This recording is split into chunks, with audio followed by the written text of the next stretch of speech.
So this is so-called dumb Rastafarian, smoke weed all day or whatever, right? And he said, the Universal Declaration of Human Rights, Article 17, 15, 4, and 13. So Article 4.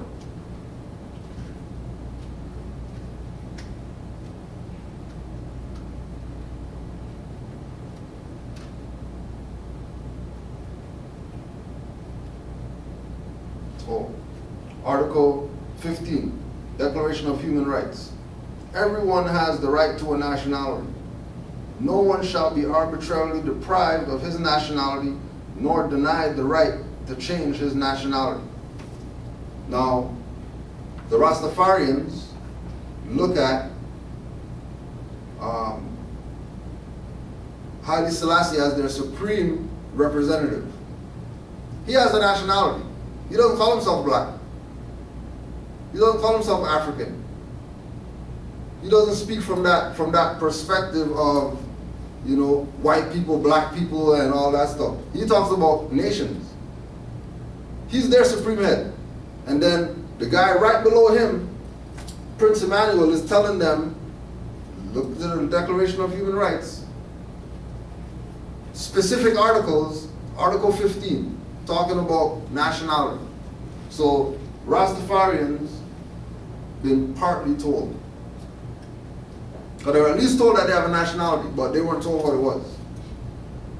And if they were told that they had a nationality, it was black, African, whatever, or sovereign, black, whatever, and these things are not nationalities, right? The Nation of Islam and Nation of Gods and Earths.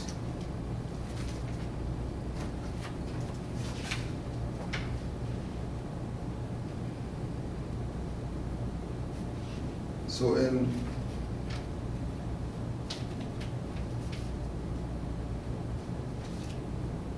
the teachings of the Nation of Gods and Earths, English C lesson 1 to 36, number 2. I came to the wilderness of North America by myself, talking about W.D. Fard Muhammad. I came to the wilderness of North America by myself. He implies he came as a free man, of his own free will. His first appearance in 1910 is said to have come in contact with Noble Drew Ali, Moorish Temple of Islam. His second coming, July 4th, 1930. So all these people been told. This is why most recently there was a lecture by Farrakhan, and Farrakhan came out, did the Amari style, had his fez on with a cloth wrapped around it, like right up to the cloth was wrapped up to about right up here, right, and then there was no tassel on. So it just looks like a little bit of red, and then white, and then red at the top. And then if you look down, you can see the top or whatever. Okay? Now, I don't know any records of past with Farrakhan wearing a fez in public to talk to the Nation of Islam. You never see Farrakhan in one of these, ever.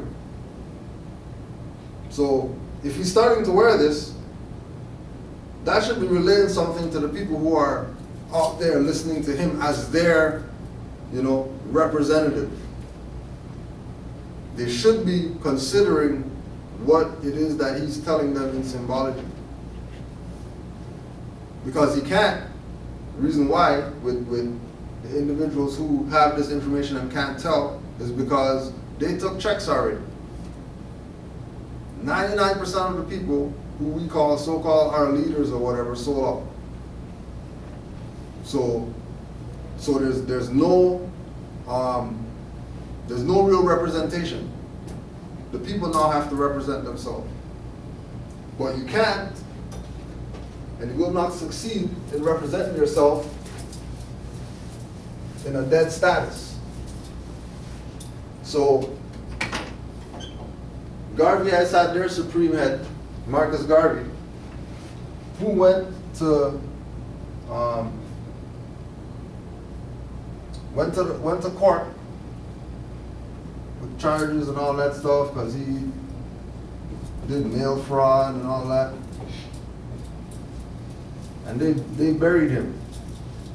And then he put out in his book, or his wife, Amy Jacques Garvey, put out in his book the transcript of the cases of the trial.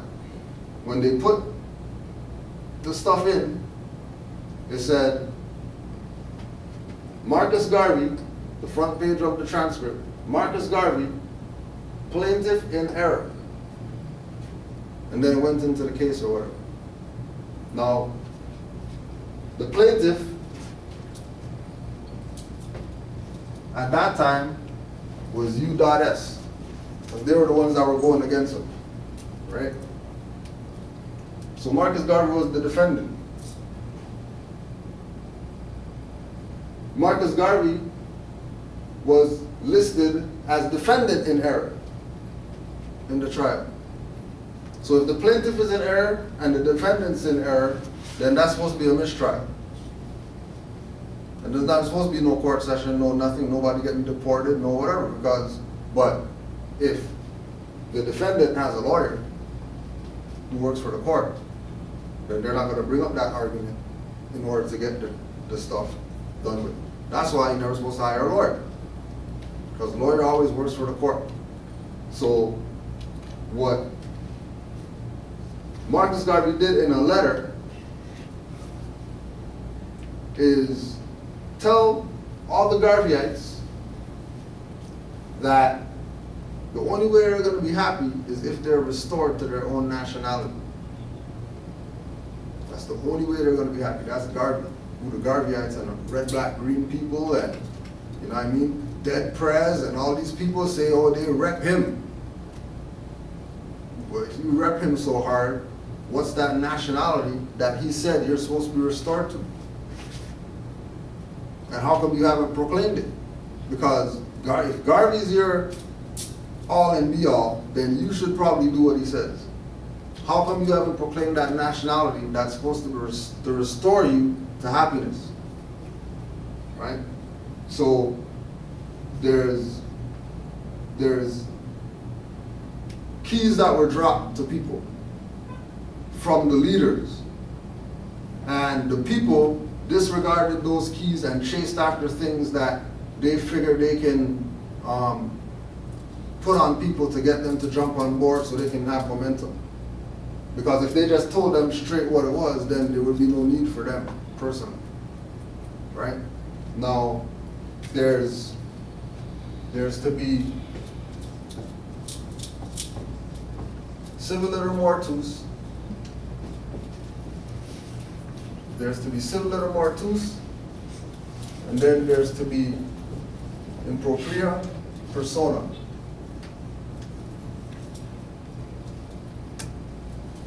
As a defendant, Marcus Garvey was civiliter mortuus. So because he was civiliter mortuus, he was a corporation.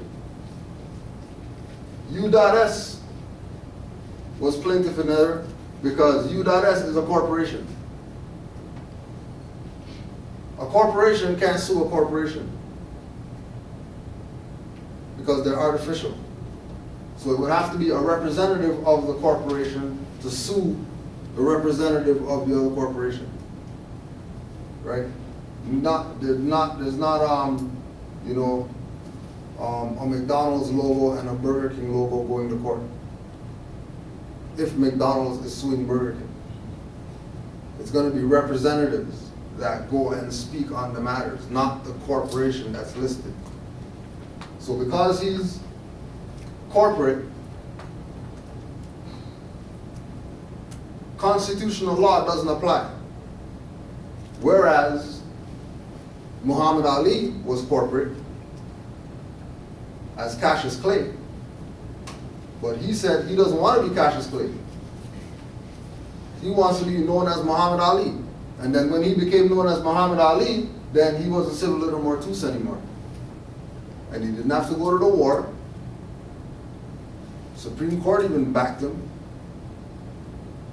And then he still went on to do all the stuff that he did, that they were trying to stop him from doing in the first place. You think that alone would have opened our eyes, right? Right? The Muhammad Ali thing. Right? That was the biggest It's thing. really that was really it. Yeah. That, and he even expressed everything. That Clay is a slave name and all that, and I'm not a slave and all that stuff, and Viet Cong are my brothers, why am I going to kill my brothers and all that type of stuff. He laid it all out. Didn't call them yellow people when he referred to them. Yeah. Right? So, the keys have been dropped on our people. And our people, in their slave syndrome of not wanting to research for themselves and study or whatever like that, they don't know. But in law, that's why more again, we do a law when we deal with things. In law, ignorance of the law is no excuse. That's only in law though. That's not in everything. Only in law is ignorance of the law no excuse. So you can make excuses. You can make excuses all you want outside of the law venue. You can make any excuse you want. You could blame people. You could create people and blame them. You could have artificial stuff that doesn't exist, blame that. But when law comes in, all that stuff there, you out the window. We need to look at the facts as to why. And the fact is that our people have been living civil litter mortuus. And by them living in civil litter mortuus, they're classified as outside of law. So then if you're outside of law, you can't use law to protect yourself. You can't use law to go after somebody. You can't use law, period. Because you're outside of it. Being in this, what they would say, status. Right? So the status of a child in CAS is that they're owned by CAS. That's why CAS can call the police, tell them, yo, that guy, then they kick the door in, take the child out, have the parents go to court, have them do whatever, separate the stuff so they can take the child, and then they keep the child as collateral.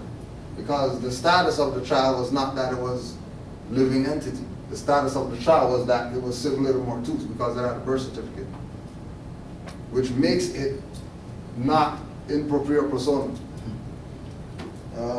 You want me to do civil litter first? Yeah, you can do that. Civil litter mortuus. Black's Law Dictionary, 3rd edition. Civilly dead. Dead in the view of the law. The condition of one who has lost his civil rights and capacities and is accounted dead in law.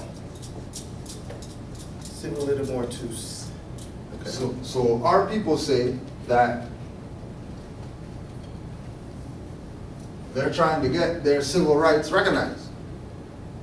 And they march and picket and do all this stuff for civil rights, right?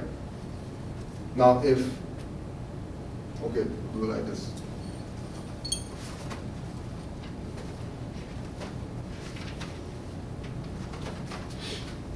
Now, keep this in mind.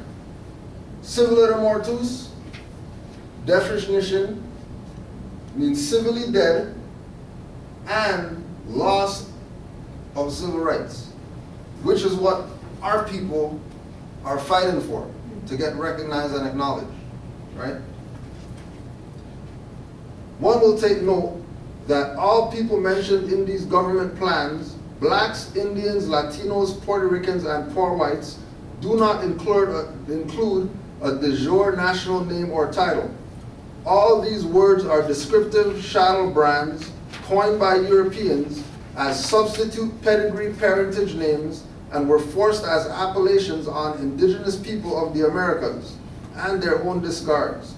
All people bearing these labels, black, Indian, Latinos, Puerto Ricans, and poor whites, are referred to as it in these texts.